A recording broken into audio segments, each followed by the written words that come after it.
the official start of the 10th annual Revere Beach National Sand Sculpting Competition. Welcome.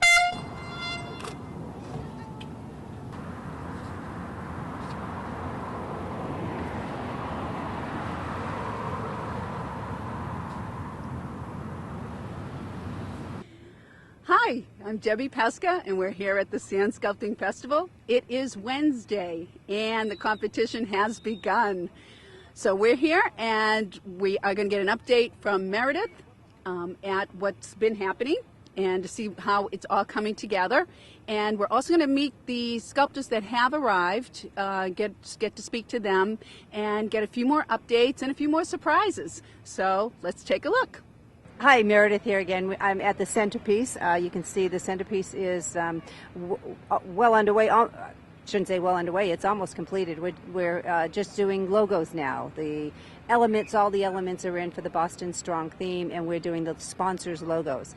The competitors, it's nearing the end of day one, and they have been working hard all day. We're going to go now and take a look and see the progress and see where they've come since 8 o'clock this morning.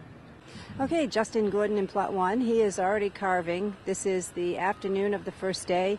Most of the sculptors, well, not most of them, some of them had their pound-ups done by lunch or shortly after lunch. You know, we talked about how they all have hoses now. That really speeds up the pound-up process. And Justin has also found a clever way to utilize his hose. It's really hot out here, and what he's done is he's mounted it to the end of one of his forms into the wind so that it is a mister for him, you know, keeping down that heat factor. He's just getting going. Looks like this is something that he might eventually be cutting through to some degree. Benjamin Probanza here in plot number 2. He is, looks like he's just about finishing up his pound up. Well, he's going to have to because there's no more sand left there. So he's pretty much used up all his sand.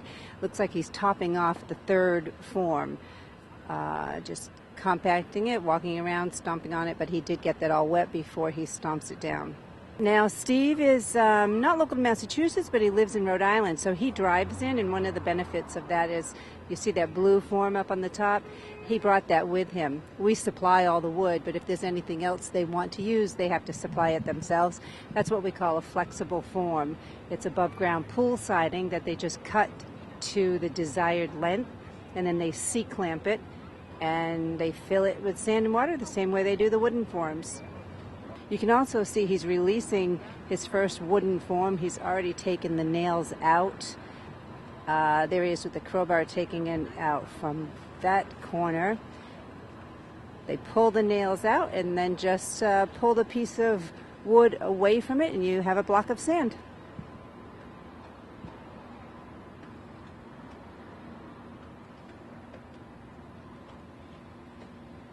And here's Edith, first time in Revere. She's from Holland. It looks, this can be deceiving. You look from the front and it looks like hers is the same size as Benjamin's, and you wonder why she still has a pile of sand left. But if you look at the side, hers is not as wide, I don't think, as Benjamin's, or the forms themselves are a different size. But it looks like she's also going to utilize that sand. She's changing the location of it. She's probably going to use it for something else that won't be part of the pound up. It'll be off to the side. Okay, Jovi is already well into carving, which he usually is early into the first day. He's pretty fast, but you do see that he does have 2 forms off to the side here that haven't been used yet. What he's doing is he's planning ahead, because one of the categories in the judging that they get judged on, the criteria, is usage of sand. What Jovi has a tendency to do is hollow out a lot of his sculptures, which is difficult, tricky, takes a long time, but then he's got all that sand that he's hollowed out, and he needs to use it because the category is usage of sand.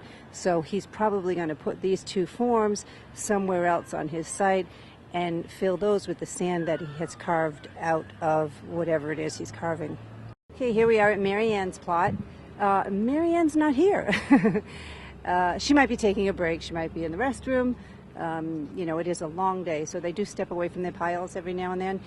Also, you get into a creative mode, and sometimes you have to just take a break and let your brain wrap around what it is you're carving and get a new perspective on it. So we'll check back with her on the way back and see how she's coming along. Okay, this is Dan Belcher from St. Louis, Missouri, and he is already carving. He's got a lot of height. I think every other piece we've looked at so far is maybe 3 forms high. He's 1, 2, 3, 4, 5, 6 forms high, which means he's 12 feet. Each one of the forms is 2 feet tall. So this is a 12-foot tall piece, and he already has his first form off, and he's blocking out. Okay, this is Sue McGrew from Tacoma. Sue is notorious for pounding up the whole first day, but sometimes even the morning of the second day. But she knows what she's doing. She does it right. She gets a really strong pound up. She never has collapses. She does really strong pieces. So just because she's not done with her pound up does not mean a thing. Doubleday, and he's notorious for being a little dramatic, drastic, and it looks like he is again this year. I have no idea what he's doing. He already has 3 of his forms off, and they're all the same shape form. You'll notice all the others that we've gone by so far step in 6 inches, sometimes a foot, you know, when the second form goes on, and then the third one steps in a little bit more. When we get to the category of degree of difficulty, this is where it comes into play. Going sheer straight up and down does come into play. And you'll also notice that he's also up on a pad, probably maybe little over 2 feet, that is not in a form. So that sand tends to not be as structurally sound as if it was in a form. Okay, Chris Ginto from Key West, Florida, is well into carving as well. I believe he had, what was his goal he was talking about earlier, to have all his wooden forms off by lunch. I think he did, but now let's see what he does with it. You can see what he just did there was take a handful of wet sand and just kind of plop it onto the compacted part of the sculpture. That's what we call wet pack, when you take wet sand out of a bucket and add it to the sculpture. Amazing Malta from South Padre Island, Texas. Hey, Amazing. Oh, he can't hear me. Walter does castles, and he does them well, and the public loves castles. He is, here's something interesting about Walter's is he has not used any wooden forms. Oh, he's showing us tricks there. I think he likes the sand.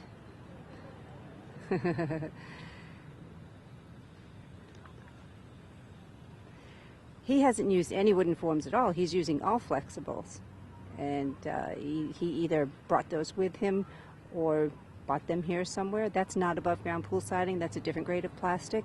It's not as thick as the above ground pool siding.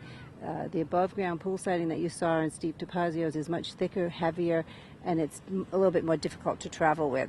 So the sculptors, we have found a different grade plastic. It's a little bit thinner, but it has a tendency to not be as strong as the blue, but if you use it carefully, it's just as effective. Okay, Wilfred, what is he doing? Wilfred's got something going on here. He's using the natural beach sand in that bucket. I don't know if he's using it just to put weight on it, to weight into the bucket. I'm going to take a guess that he is making a layer in his form of the beach sand because it's a different color. I could be wrong, but he's very carefully collecting that beach sand, so he's going to be using it for something. I'll be interested to find out, to see. If he is doing, see, he's now pouring dry sand into the form. And the way I can explain this is if he's doing a layer effect, it's kind of like a marble cake that you marble it in the batter while you're making the cake, but you don't see it until you cut into the cake. You're not going to see this until he takes those forms off. and you will see the layers of the beach sand that will be somewhere in his sculpture. It looks like he's very strategically putting it in one area of that form inside there. So we'll see what happens. Okay, this is Rusty Croft from Carmel, California. You will see something yellow sticking out of Rusty's sand. What that is if you look at the bottom form, there's a yellow rope. You see the yellow rope. That is going all the way around that form. He put it on before he put the sand in. But he cannot leave that in the sculpture according to the rules. It's just sand and water. You can't leave that in there. So what he does is he uses that form. He's probably, if I look at the side, I'm guessing it's a pretty narrow. Yeah, it's pretty narrow. So when you're using a narrow form, you have to prevent the form from bowing. So it does. Hi, Rusty. So it doesn't split and crack. It's easier for it to crack if it's a really narrow form. So they use those ropes. Sometimes they use wire, sometimes they use banding, but that does have to come out. So what he'll do is, if you can see the yellow rope up on the in the top two forms where the sand blah, blah, blah. If you look at the top two forms right where they meet, that yellow rope, he will literally get on one side of the sculpture and pull that all the way through, because that cannot be left in the sculpture.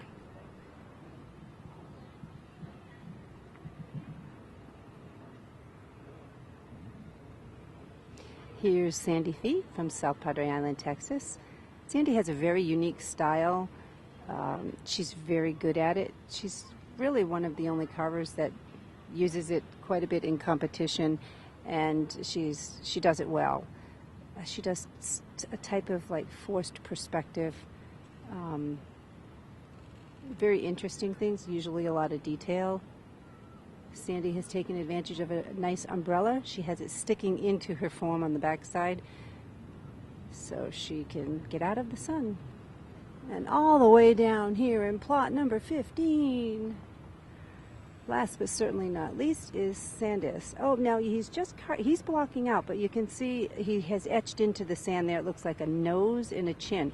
What he's doing is he's getting his perspective on where everything's going to go. He just did a little bit of outline, and now he's following that outline. Yeah, carving away whatever sand he doesn't need. Okay, so we finished Sandesh plot number 15, and we were just walking this way. It's not even, 4 or 5 minutes later, and I was right. Rusty is cutting that through, or at least quite a bit, and he's using that yellow rope as a guideline for where his center is.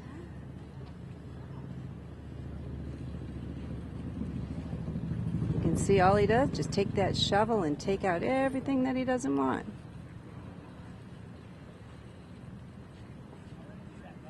Thanks, Meredith, for that update. Perfect as usual. And you know, a little while ago I had an opportunity to speak to 4 of the newcomers, the new sculptors that are here, and very interesting. So let's take a look at that right now. Okay, I'm Debbie Pesca, and I'm here with Edith. And my last name is Van de Wetering. Yes, I wasn't even going to try that. Edith is here for the first time from Holland. Where are you from in Holland, Edith? I'm from Katwijk, and that's at the sea, at the coast. Okay, and it was funny because I was reading your bio, and it said that you really, when you were younger, didn't like the beach. I screamed and I cried when the sand came in between my toes, and now I'm always barefoot, and I love it. And love the sand. How many competitions have you been in? Oh, I don't count them. Loads. I've been working non-stop this year. Not all of them were competitions, but many. And this is your first time in Revere, at Revere Beach. How's the sand? I haven't worked with the sand yet, but I've heard really good stories, and I touched it, and I think it's great sand. It's magic sand. It is magic sand, and this is a magic place, and we have had some great sculptors come out of here. Can you give us a little idea of what you're thinking? What I'm thinking to make? Yeah. Well, I'm just filling forms at the moment, and while I'm thinking, so I don't know yet what I'm going to make. That's good, because that's what I think people come by here, and then they like to watch you and watch you create. They can watch me think, and maybe they can give me some good ideas if they come by. That's great. Edith, thank you so much for being with us. Thank you. Hi, I'm back with amazing Walter from South Padre Island, Texas. Texas, absolutely. Yeehaw! Yippee and barbecue. Walter, I see that you're a young 71 years old. They're saying the oldest in this group? Oh, absolutely. In this group, they're all kids. They are? They are kids, which means what? They got a pretty good start. Well, I'm thinking they don't have the talent or the knowledge or... Oh, just the stubbornness, maybe. It's to stick to it. You know, one of these days I'm going to get it right. I love it. I love it. So it says that the sand sculpting is taking you around the world. You've been to a number of places with this? China, Japan, Belgium, Holland, Bermuda, Costa Rica, Mexico, Canada, the Middle East, all over the United States. And now Revere. How does this compare? I love this place. This is a wonderful place, and the sand's incredible. I agree. It is a wonderful place, and the sand's incredible. We wish you luck. Thank you very much. That's what I need the most. Okay, thanks. Thank you. All right, Chris Ginto here. We are 10 minutes out from the 10th annual sand sculpting competition here in Revere Beach, Massachusetts. Marianne Vandenbroek, one of the competitors. What are you carving this year? Not quite sure yet. Working on it. Is that really the attitude you should be bringing here? You got all these world champion competitors coming here and you don't know what you're doing yet? It's pretty much, yeah, my answer. This is not my wife, by the way, so if you're hot and single and still out there watching this, I am available. Thank you very much, Marianne, and good luck. Hold on. If you're available, that means, guys, I'm available as well. This is my wife, Marianne Vandenbroek, coming to you from Revere Beach. Peace out, and go to reveretv.org. Thanks, Chris. Entertaining as usual. That was great. Okay, so I guess that's a wrap from the beach today. Another great day. Tomorrow's Thursday, another big day. Come back, join us. We'll be back again tomorrow. Take care.